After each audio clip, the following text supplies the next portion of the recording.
علیکم ورحمۃ اللہ وبرکاتہ۔ اللهم صل على محمد وعلى آل محمد كما صليت على إبراهيم وعلى آل إبراهيم إنك حميد مجيد۔ اللهم بارك على محمد وعلى آل محمد كما باركت على إبراهيم وعلى آل إبراهيم إنك حميد مجيد۔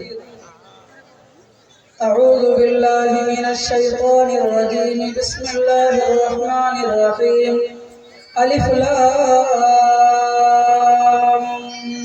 ميم، ذلك الكتاب لا ريب فيه هدى للمتقين۔ وقال تبارك وتعالى ما كان محمد أبا أحد من رجالكم ولكن رسول الله وخاتم النبيين۔ صدق الله العظيم۔ معزز علماء کرام، صدر جلسہ، ناظم جلسہ، ناظم مدرسہ، مدرسین مدرسہ، حضرات طلبہ عزیز، سامعین کرام، آج کے اس جلسے کو سننے کے لیے مدرسے کے بہت سارے طلبہ عزیز آئے ہوئے ہیں۔ اس لیے میں آج کے اس جلسے میں جتنے مدارس کے طلبہ ادھر ادھر گھوم رہے ہیں، میں ان تمام طلبہ عزیز سے گزارش کروں گا آپ بازار کی زینت نہ بنے۔ میں آپ سے متعلق ایک بات کرنے جا رہا ہوں۔ میری آواز اگر مدرسے کے طلباء کی کانوں میں پڑ رہی ہے تو میں ان تمام طلباء عزیز سے گزارش کروں گا کہ آپ پنڈال کے اندر تشریف لائیں۔ میں آپ سے متعلق ایک بات کرنے جا رہا ہوں۔ آج کے اس جلسے کو خطاب کرنے کے لیے خانقاہ رحمانی مونگیر کے استاد حدیث جناب مولانا مفتی محمد معین کوثر صاحب قاسمی تشریف لائے ہیں۔ وہ آپ کو خطاب کریں گے، میرے بعد انشاءاللہ ان کا بیان ہونا ہے۔ میں آپ کے علاقے کا قاضی شریعت آپ نے ناظم جلسہ سے سن لیا، اس لیے میں ان تمام طلباء سے کہوں گا جو مدرسے سے پڑھے پر آئے اور آج کے اس جلسے کو سننے آئے ہیں، تو آئیے میں آپ سے ایک بات کروں اور آپ کو یہ بتاؤں کہ اگر شریعت میں کوئی آدمی ذرہ برابر شک کرتا ہے تو کیا اس کا ایمان محفوظ رہ سکے گا؟ میں آپ کو یہ بتانے کے لیے آیا ہوں۔ اے میرے بچوں، غور سے سنو کہ اسلامی قانون میں اگر کوئی آدمی ذرہ برابر شک کرتا ہے تو اس کا یہ شک کرنا اس کو کفر تک پہنچاتا ہے۔ کیا بتایا بھائی مولانا؟ آپ یاد رکھیے، میں آپ ہی کو سمجھ کر بات کروں گا۔ میں نے آپ کو قاعدہ بتایا، وہ قاعدہ یہ کہ اسلامی قانون میں اگر کوئی شک کرتا ہے، کیا کہا حافظ صاحب؟ اسلامی قانون میں اگر کوئی ذرہ برابر شک کرتا ہے، اس کا یہ شک کرنا اس کے کفر تک پہنچائے گا۔ یہ قاعدہ یاد رہا ہے؟ علماء کرام، طلبہ عزیز، سنیے غور سے۔ اس سلسلے میں آپ کو ایک واقعہ بتاؤں۔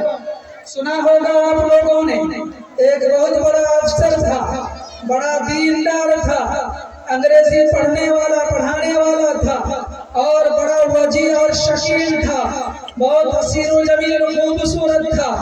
وہ جس علاقے کا تھا وہاں پر قادیانیت کا بڑا زور تھا۔